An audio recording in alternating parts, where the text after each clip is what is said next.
If you suddenly have to accompany a band or a singer with a song that you don't know anything about, and you have been through many problems before in such circumstances, and what do I recommend in this case? And is it possible to give an example of a similar incident that happened with you in one of your performances? Well, this is an age-old game. It's a condition that happens with musicians, especially accompanists, of course, right? Yeah. So if you have an engagement and there's a singer or another musician, he says, "Okay, let's play the Red Planet," or whatever, some song you never heard of it before, right? I'm going to tell you a story that happened with me in 1968. In the middle of the year, I was invited to join the Miles Davis Quintet. I had followed Miles Davis since 1951. Tony Williams, the drummer at that time, called me up and he said, "Miles would like you to come and join us because Herbie Hancock can't make that gig." Herbie had food poisoning and he was on his honeymoon in South America. So of course I was thrilled to be on the job with Miles. So Tony gave me Miles's phone number to call. So I called Miles up on the phone. "Miles, hi, this is Chick.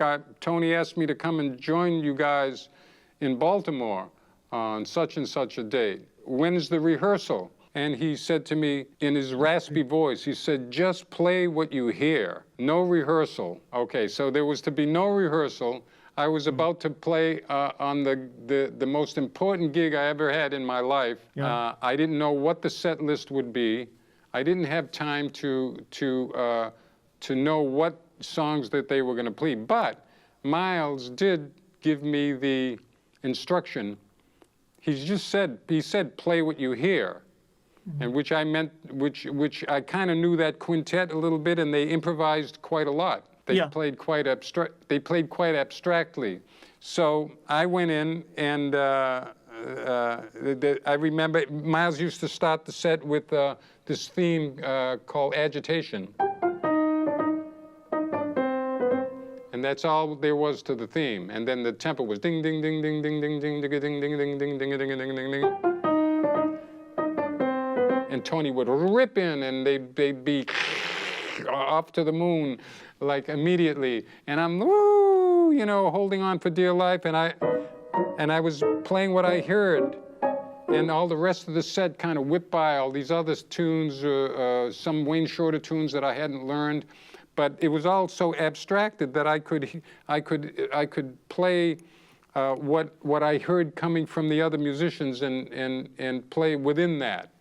And yeah, big memories. It was thrilling, and it was dangerous. And I went up to the bar.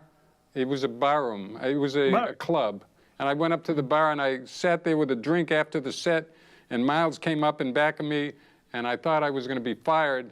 And he whispered into my ear a word we can't repeat on the internet, which was a compliment.